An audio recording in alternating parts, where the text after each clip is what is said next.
सोचिए जरा, हमारे हर काम का क्या वाकई कोई हिसाब किताब हो रहा है? ये एक ऐसा सवाल है जो हम सबको कभी ना कभी परेशान करता ही है। तो आज हम गरुड़ पुराण के पन्नों में इसी का जवाब ढूंढेंगे। बात करेंगे लौकिक न्याय यानी कॉस्मिक जस्टिस की, एक ऐसी रहस्यमयी दुनिया की जहां कहा जाता है कि हर अच्छे बुरे काम का लेखा जोखा रखा जा रहा है। कभी ये ख्याल मन में आता है ना, कि हमारे छोटे से छोटे काम, चाहे वो अच्छे हों या बुरे, क्या वो सब कहीं दर्ज हो रहे हैं? क्या क्या ब्रह्मांड में कोई ऐसी व्यवस्था है जो हर एक्शन का रिएक्शन तय करती है, भले ही वो हमें फौरन नजर ना आए? तो गरुड़ पुराण इन सवालों का एक सीधा और एकदम साफ जवाब देता है, और वो जवाब है हाँ, जी हाँ। इसके हिसाब से हमारी जिंदगी का हर एक कर्म, चाहे वो कितना भी छोटा हो या कितना भी बड़ा, एक कह सकते हैं एक अदृश्य बही खाते में दर्ज हो रहा है। और यही कर्म तय करते हैं कि मृत्यु के बाद की हमारी यात्रा कैसी होगी। और बात सिर्फ कर्मों के हिसाब किताब तक ही नहीं रुकती। ये ग्रंथ तो पाप करने वालों के लिए पूरे 28, जी हाँ 28 अलग अलग नरकों का एक पूरा नक्शा पेश करता है। और कमाल की बात यह है कि हर नरक एक खास तरह के पाप की सजा के लिए बनाया गया है। चलिए समझते हैं कि ये क्या वर्गीकरण है। तो सबसे पहली कैटेगरी वो है उन पापों की जो समाज के ताने बाने को ही तोड़ देते हैं। मतलब ऐसे काम जो किसी कम्युनिटी में अशांति, अविश्वास और अन्याय का बीज बोते हैं। जैसे उदाहरण के लिए देखिए, तामिस्र नरक। ये उन लोगों के लिए हैं जो दूसरों की संपत्ति पर बुरी नजर रखते हैं, उसे हड़प लेते हैं और समाज के विश्वास को तोड़ते हैं। फिर है रौरव। ये उन लोगों के लिए हैं जो अपने स्वार्थ के लिए, अपने फायदे के लिए दूसरे प्राणियों को दुख देते हैं, जिससे समाज की सहानुभूति ही खत्म हो जाती है। और अवीची, ये सजा देता है उनको जो झूठी गवाही देते हैं या व्यापार में मिलावट करते हैं, मतलब जो न्याय और भरोसे की नींव को ही हिला देते हैं। असल में देखें तो ये सारे पाप एक अच्छे भले समाज को अंदर से खोखला कर देते हैं। और इस न्याय व्यवस्था की बारीकी तो देखिए जरा। रौरव और महारौरव सुनने में एक जैसे लगते हैं ना, और दोनों ही स्वार्थ से पैदा हुए पाप हैं। लेकिन इनमें एक बहुत बड़ा फर्क है।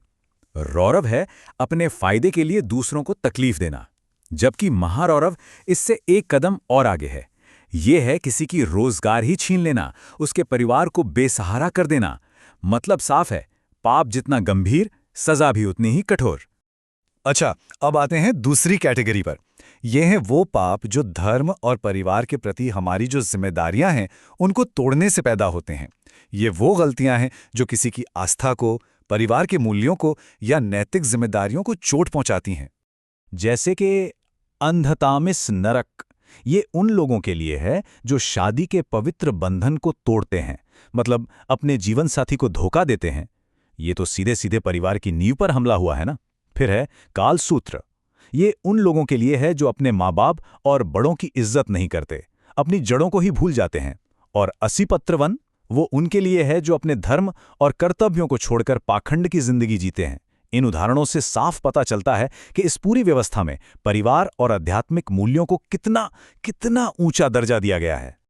और हाँ, यहाँ एक बात पर गौर करना बहुत जरूरी है। माँ बाप और बड़ों का अपमान, इसे एक बहुत ही गंभीर पाप माना गया है। कालसूत्र नरक की जो कठोर सजा है, वो इसी बात को हाईलाइट करती है कि परिवार और परंपरा का सम्मान एक नैतिक जीवन का बेस है, उसका आधार है। तो चलिए अब हमारी तीसरी और आखिरी कैटेगरी पर आते हैं। ये पर्सनल कंडक्ट यानी व्यक्तिगत आचरण से जुड़े पापों की है। इसमें वो काम शामिल हैं जो हमारे चरित्र को दिखाते हैं, हमारी क्रूरता को और प्रकृति के प्रति हमारा व्यवहार कैसा है ये बताते हैं। इसमें देखिए, कुंभी पाक नरक। ये उन लोगों के लिए है जो बेजुबान जानवरों पर जुल्म करते हैं, जो नेचर के बैलेंस के खिलाफ हैं। फिर है अयोपान। ये उनके लिए जो नशे में डूबकर अपनी समझ और अपनी सेहत दोनों को खत्म कर लेते हैं। और पुयोद, ये उनके लिए है जो एक अमर्यादित जीवन जीते हैं और अपनी गरिमा खो देते हैं। ये सब हमें एक ही बात याद दिलाता है कि हमारी जिम्मेदारी सिर्फ दूसरों के लिए नहीं है, बल्कि खुद अपने और इस प्रकृति के लिए भी है। तो इन सब भयानक नरकों और इतनी कठोर सजाओं के बारे में सुनकर मन में एक सवाल तो उठता ही है कि क्या इन सब कहानियों का मकसद सिर्फ डराना है, या फिर इसके पीछे कोई गहरा संदेश भी छिपा है? चलिए अब इस वर्णन के असली मकसद को समझने की कोशिश करते हैं। ये बात तो सच है, कि गरुड़ पुराण में जो सजाएं बताई गई हैं वो बहुत ही कठोर हैं। खौलते तेल की कढ़ाई से लेकर तपते हुए लोहे के खंभों तक, ये कल्पनाएं यकीनन मन में डर पैदा करती हैं। लेकिन इसी डर के पर्दे के पीछे एक बहुत गहरा संदेश छिपा हुआ है।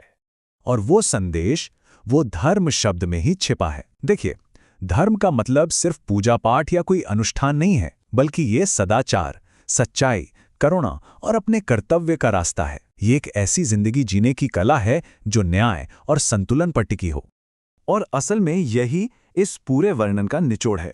गरुड़ पुराण का असली मकसद डराना नहीं है, बल्कि एक मॉरल कंपस, एक नैतिक दिशा सूचक बनना है। ये एक गाइडबुक की तरह है जो हमें बार बार याद दिलाती है कि एक बेहतर इंसान और एक बेहतर समाज सिर्फ सत्य, दया और धर्म के रास्ते पर चलकर ही बनाया जा सकता है। तो आखिर में एक सवाल हम सबके लिए है। हजारों साल पुराने न्याय के इस सिद्धांत की आज के मॉडर्न जमाने में क्या रेलेवेंस है? क्या इसके जो नैतिक सबक हैं वो आज भी हमारा मार्गदर्शन कर सकते हैं? ये एक ऐसा सवाल है जिस पर हम सबको सोचना चाहिए।